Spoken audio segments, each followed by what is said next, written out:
En Esmeraldas, durante 2 días se han realizado 80 allanamientos relacionados con la masacre en el puerto artesanal. En una semana se incrementó en 50% la venta de gas pimienta en Quito tras el decreto presidencial sobre el porte de armas. La Corte Constitucional regulará la aplicación de acciones de protección para evitar abusos que beneficien a los delincuentes. Una avioneta que viajaba entre la isla Isabela y San Cristóbal desapareció. Las autoridades buscan localizarla. Buenas tardes, amigos. Bienvenidos todos a Televistazo. Hola, Steffi. ¿Qué tal, Gaby? Iniciamos con la situación en Esmeraldas tras la masacre en el puerto.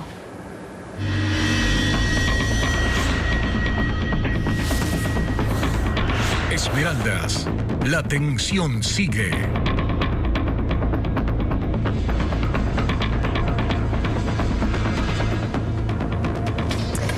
Y los operativos se intensificaron en Esmeraldas. Fuerzas Armadas y Policía Nacional trabajan para encontrar a los responsables de la masacre ocurrida en el puerto pesquero. Paul Romero con el informe. En Esmeraldas, las operaciones de control de armas, municiones y explosivos se intensificaron. Anoche los militares salieron a las calles para realizar controles en más de 30 sectores de la ciudad. Los vehículos que circulaban a esa hora por las calles de este cantón afectado por la violencia criminal fueron revisados de forma aleatoria. Los operativos que están haciendo verdaderamente sean continuos, tarde, mañana y de noche, porque aquí no tienen piedad a la humanidad, matan sin piedad. Así es, con problemas, ¿por qué vamos a hacer? Pues hay que poner mano dura y seguir adelante, nada más. También a las personas que se transportaban en motos, el vehículo más utilizado por los delincuentes para cometer delitos. Que bajen para los barrios bajos, porque yo vivo acá en un barrio bajo y allá andan esos bandidos por ahí. Entonces, bien que se den las vueltas por ahí todos los días, no una vez en cuando. Las operaciones de control en Esmeraldas se ejecutan las 24 horas. Esta mañana la policía obligó a retirar la lámina de protección de este vehículo que no tenía autorización. Todos los días policías y militares salen desde sus cuarteles a diferentes puntos de la ciudad. Las operaciones se realizan de forma coordinada para detener a los responsables de la matanza en el puerto pesquero. La lancha que utilizaron los delincuentes para asesinar a los pescadores en el puerto artesanal ya está en manos de la policía y de la fiscalía para las investigaciones correspondientes.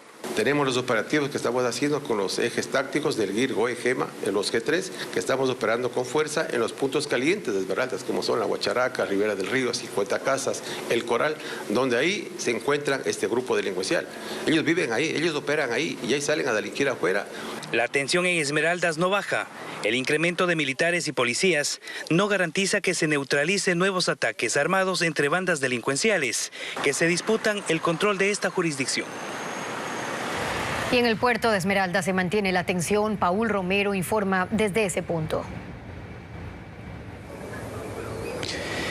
Aquí el temor y el miedo continúa en Esmeraldas. Hace pocos minutos se dio una alerta de un eventual nuevo ataque en el puerto pesquero de Esmeraldas. Y el protocolo de seguridad tanto de las Fuerzas Armadas como de la Policía Nacional se activó de inmediato.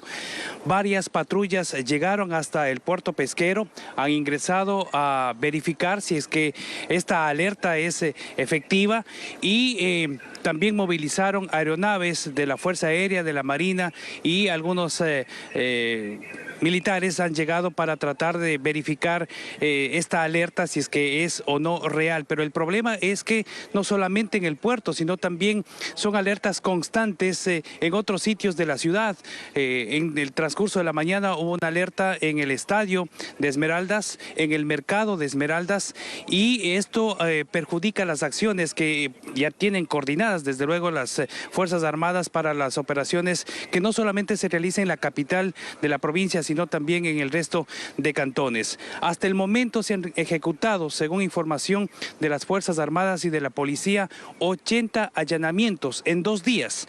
Esto ha permitido la captura de 3 personas y están detrás la pista de 27 más, quienes habrían participado de forma directa o indirecta en el ataque armado aquí en el sector del puerto pesquero de la provincia de Esmeraldas. En el transcurso de la tarde, las Fuerzas Armadas y la Policía, que son las 2 instituciones que están realizando operaciones de forma conjunta y que se intensificó tras el ataque que dejó 9 personas muertas en el puerto pesquero. Ellos están distribuidos en diferentes puntos de la ciudad y las operaciones lo hacen de forma imprevista para que en este caso no exista fuga de información y desde luego permitan alcanzar los objetivos, que es en este caso lógicamente tratar de detener a las personas que participaron directamente en el ataque armado en el puerto pesquero. Nosotros continuamos en Esmeraldas para informarles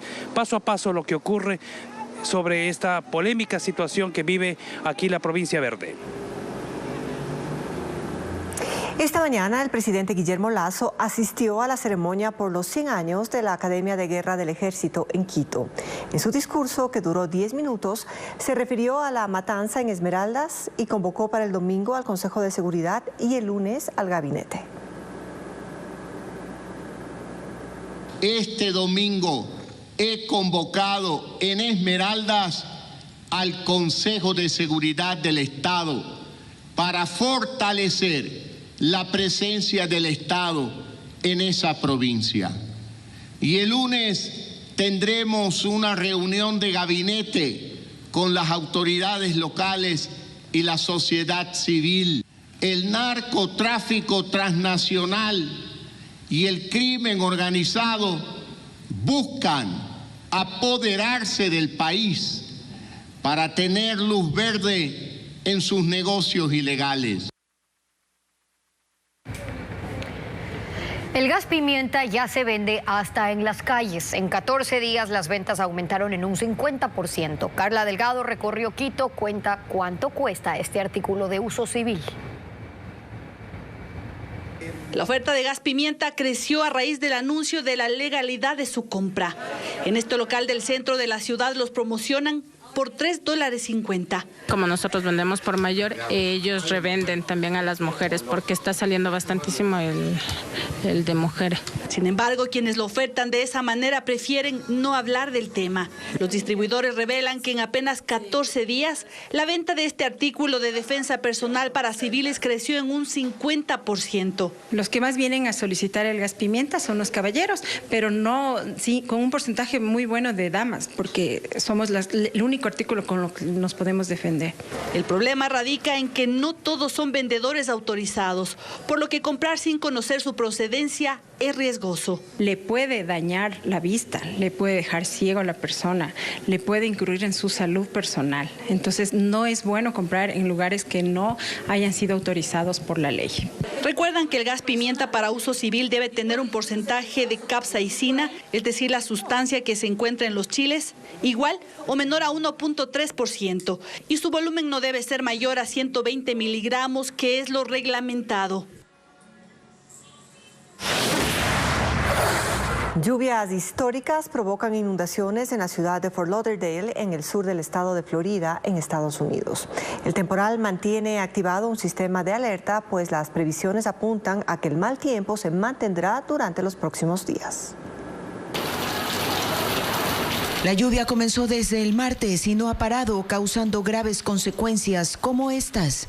Hay calles anegadas, decenas de vehículos varados en media vía y el nivel del agua superando el metro de altura en algunos vecindarios, en los que equipos de rescate socorrieron a familias atrapadas en sus casas. Incluso unidades como esta ambulancia quedaron inservibles ante este fenómeno, calificado como histórico para esta zona del sur de Florida, que ha visto alteradas o interrumpidas centenares de actividades, desde educativas hasta comerciales y recreativas. Hay personas que se aventuraron a nadar en medio de la inundación. Otros usaron sus kayaks para movilizarse. Y las pistas del aeropuerto de Fort Lauderdale quedaron así. Las precipitaciones obligaron a cerrarlo. Centenares de vuelos han sido cancelados y miles de pasajeros siguen en la terminal, en la que también algunas áreas se llenaron de agua. Estaba previsto que retome parcialmente sus operaciones este mediodía, pero se pronostican nuevas tormentas para la tarde. El Servicio Meteorológico de Estados Unidos advierte que el mal tiempo se repetirá este fin de semana, por lo que las autoridades civiles y de servicios de asistencia se preparan para atender nuevas emergencias.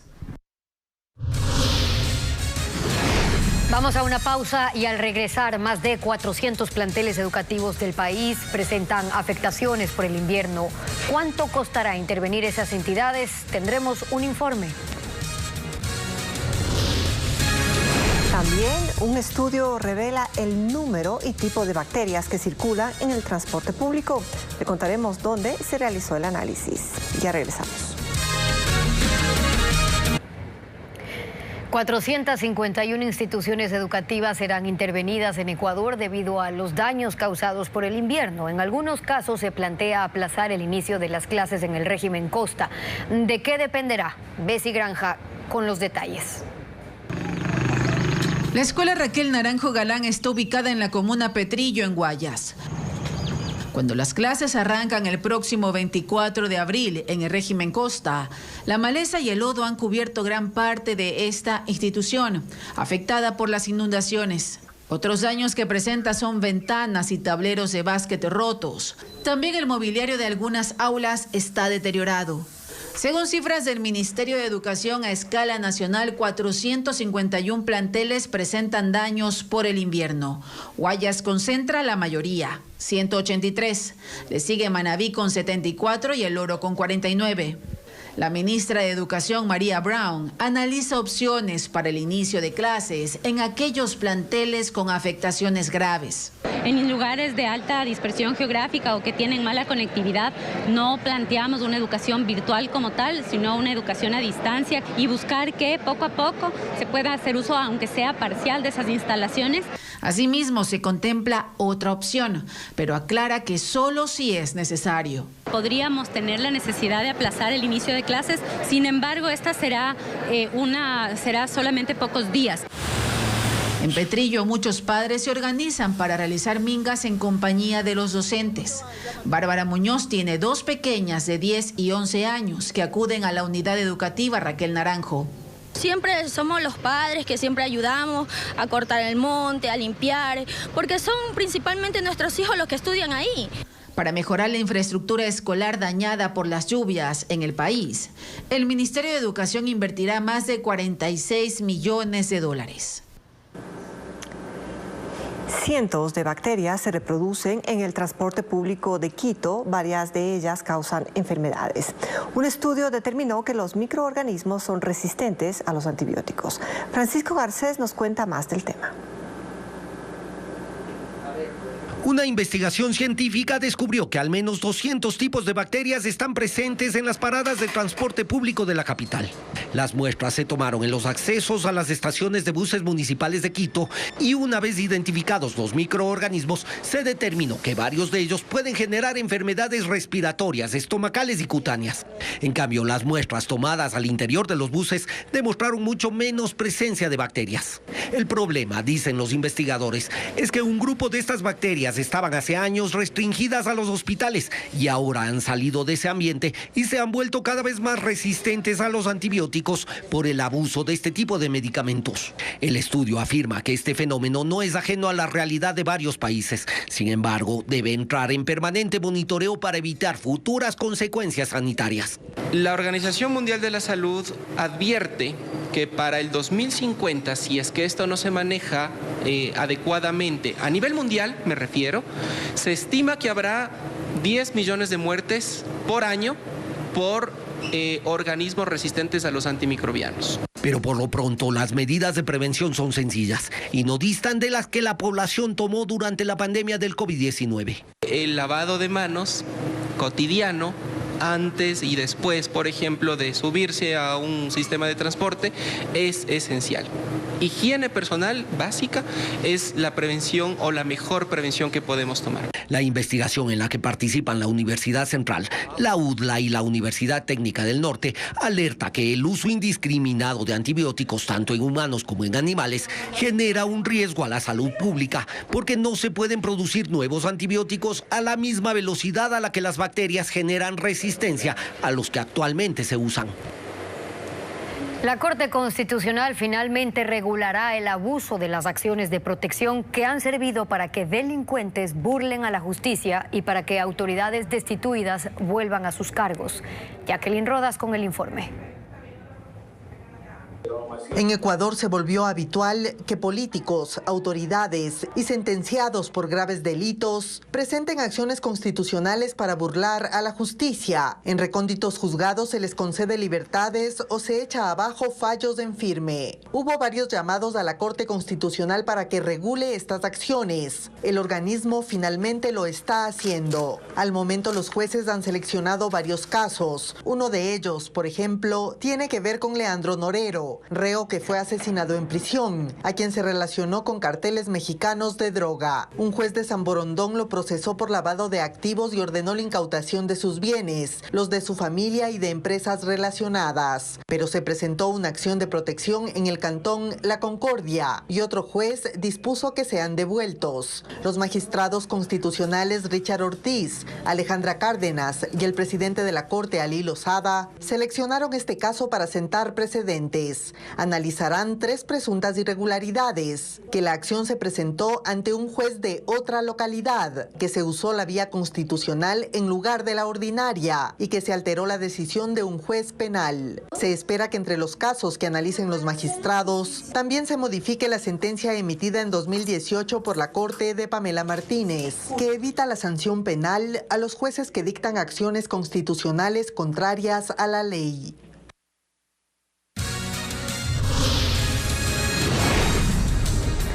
Más adelante, aquí en Televistazo, una avioneta ligera con 2 personas desapareció en Galápagos cuando cubría la ruta San Cristóbal-Isabela.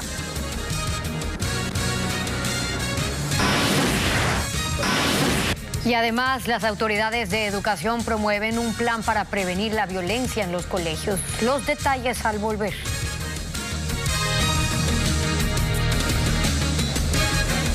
Hay alerta en Galápagos tras la desaparición de una avioneta ultraligera. Las autoridades han intensificado la búsqueda y cerraron el espacio aéreo en la isla Isabela para estas labores. Una avioneta ultraligera que volaba por las Islas Galápagos desapareció. La tarde de este miércoles, la aeronave en la que iba el piloto junto a una persona perdió contacto con la torre de control cuando cubría la ruta San Cristóbal-Isabela.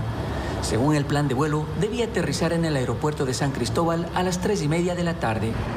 El Consejo de Gobierno de Galápagos activó el Centro de Operaciones de Emergencia para iniciar la búsqueda de la avioneta y los ocupantes, mientras la Dirección General de Aviación Civil en su cuenta de Twitter informó que desde las 8 de la mañana de este jueves hasta las 5 de la tarde se restringió el espacio aéreo en la zona de la isla Isabela por las labores de búsqueda.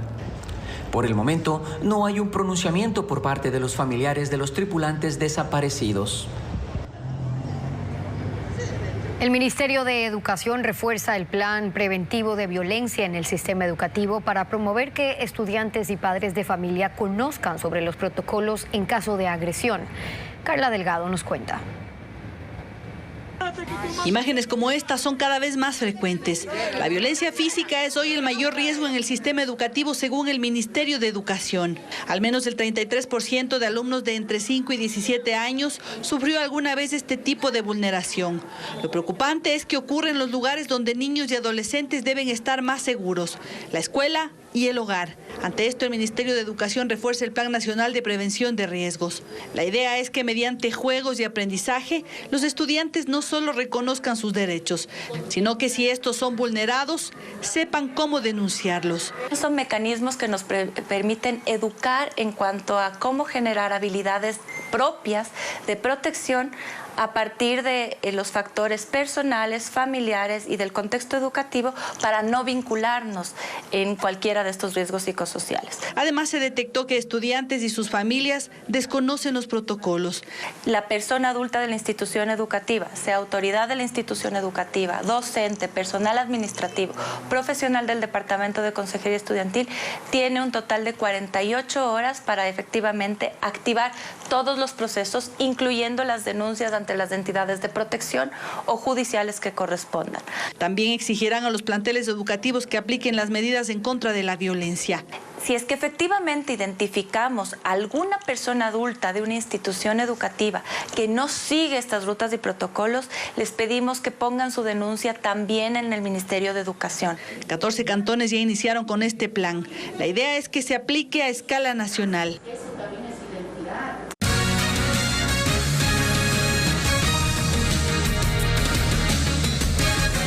Hace pocos minutos se reportó un ataque armado cerca al puerto de Pozorja, en Guayaquil. 2 personas murieron, una quedó herida tras ser baleadas. Según información policial, el ataque se registró en alta mar. Las víctimas fueron trasladadas hasta el muelle, donde moradores y pescadores salieron en su auxilio.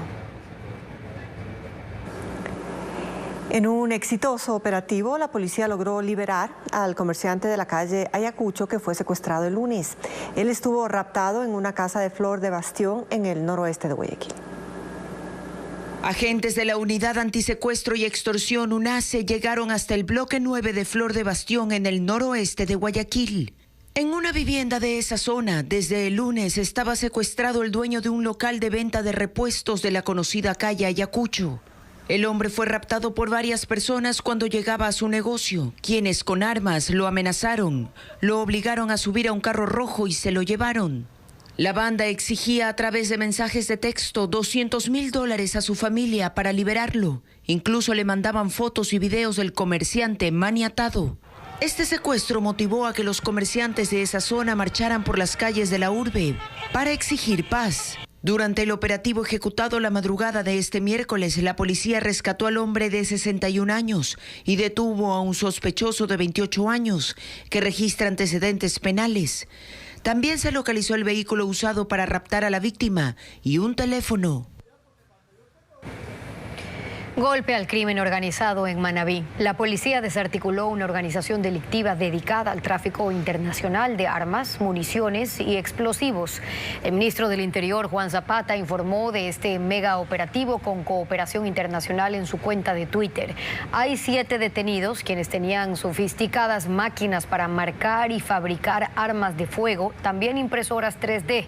Durante los allanamientos se decomisaron 13 fusiles, 11 pistolas, municiones y dinamita. 2 nuevas amenazas de bomba se registraron en Quito que fueron descartadas por la policía. Carlos Luis Carrillo tiene recomendaciones para quienes encuentren paquetes sospechosos. Es el momento que personal antiexplosivos de la policía hace detonar uno de los 2 artefactos sospechosos que fueron abandonados en distintos puntos de la capital. Solamente se trataba de una maleta con objetos de medicina nada más. ¿Pero no tenían ninguna amenaza de bomba? No, se descarta totalmente que ya es una amenaza de bomba. El otro artefacto sospechoso fue una caja que dejaron en una oficina en el sector del antiguo aeropuerto. Por versiones de las personas en el que pasó el incidente, que llegaron unas personas a tratar de extorsionar en un local. Solo en estas 2 últimas semanas se han registrado 6 alertas de bombas en Quito. Una de ellas se trataba de un vehículo que en su interior se encontraba un cilindro de gas con varios explosivos en el sector de Quitumbe. Según las autoridades, en lo que va de este año, se han registrado 81 alertas de bomba en todo el país. De los cuales 46 fueron artefactos explosivos improvisados reales. Y tuvimos aproximadamente unas 14 explosiones y unas 9 amenazas falsas de lo que va del año. La policía pide calma y recomienda no manipular paquetes sospechosos. No lo mueva, no lo sacuda, déjelo en un lugar y verifique la leyenda, el remitente. Los equipos especiales investigan si existen algún tipo de relación en estos eventos suscitados en la capital. Y hace pocos minutos se reportó un triple sicariato frente a la penitenciaría del Litoral en Guayaquil. 3 guías penitenciarias fueron asesinadas cuando estaban almorzando. La policía llegó al sitio para las labores investigativas respectivas. Mercados populares en Guayaquil empezaron con sus ofertas de útiles escolares a menos de 2 semanas para el inicio ya de las clases en el régimen Costa y Galápagos. Los padres de familia ya empezaron a buscar cuadernos, mochilas y uniformes. Los padres de familia empezaron a visitar los mercados populares que ofrecen cuadernos, lápices, mochilas, todo lo que busca Ricardo para sus sobrinos. Y lo que más me recomienda, como está la actualidad la economía del país y la economía de uno, preferible acá, más económico. Aunque faltan 12 días para que empiecen las clases en la costa, el comercio de útiles escolares aún no despunta en el mercado de las 4 Manzanas, en el sur de la urbe. Comparado con otros años, están un poco bajas todavía las ventas. Al contrario del año pasado, ya para esta fecha ya se estaba vendiendo bastante y todo. Mientras tanto, preparan las ofertas para que los precios estén accesibles a la economía de las familias, que a veces tienen que comprar para hasta 5 estudiantes. Los cuadernos académicos desde $1.10 en adelante, dependiendo la marca. Los uniformes para colegios y escuelas públicas también se exhiben. La faldita y las blusas a $5, en total son $10 el ternito. Para nosotros aquí está un poco flojo la venta todavía. Esperamos que los últimos días previos a las clases ya se mejore un poco. La expectativa que tienen es que las ventas empiecen a incrementar durante el fin de semana. Un sacerdote impulsó un curso vacacional en el suburbio de Guayaquil para alejar a los niños de la violencia y la droga en ese sector. Samantha Mora con la historia del párroco Vicente Morocho. Desde hace 12 años, el párroco Vicente Morocho se ha dedicado a ayudar a los niños que viven en situación de vulnerabilidad en las calles 41 y Chambers, suburbio de Guayaquil. Estamos tratando de evitar que la influencia negativa de la calle, que es muy fea en el sector, drogas y otras cosas, afecte a los niños y a jóvenes. Por eso, creó un vacacional donde más de 100 niños de la parroquia Nuestra Señora del Sagrado Corazón realizan distintas actividades recreativas durante 2 meses. Tenemos bailoterapia que ustedes vieron ya, ping-pong, manualidades de diferentes formas. Tenemos también tejido, deportes, fútbol, básquet, vóley, entre otras actividades más. En este espacio los menores también aprenden sobre religión.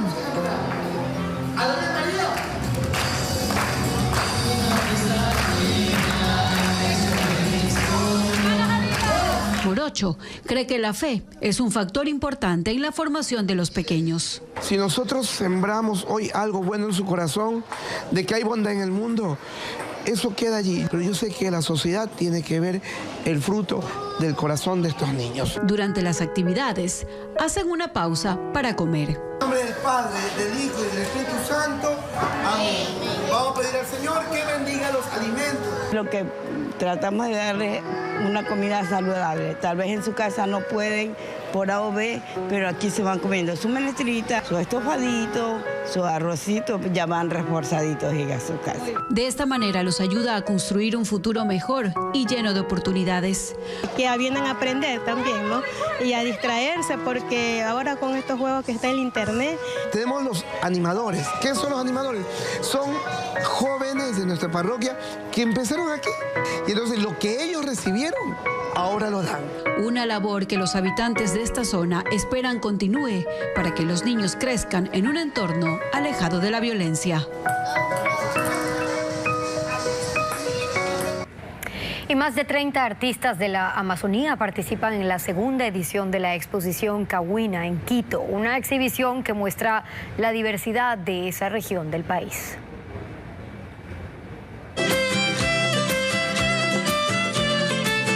La Amazonía se trasladó a Quito gracias al talento de pintores y escultores de esa región. Son más de 65 pinturas y esculturas que muestran la diversidad, los paisajes, la gente y su cosmovisión. Se trata de la segunda edición de la exposición Cahuina, en el que participan 30 artistas que tienen un mensaje sobre la situación de los animales en peligro de extinción y otras problemáticas de la zona. Como es el tema de la industria petrolera dentro de estas tierras. En las obras se refleja una variedad de técnicas y estilos, incluso trabajan con tintes naturales. Por ejemplo, estas dos pinturas que tenemos acá de nuestro artista Elías Mamayacta.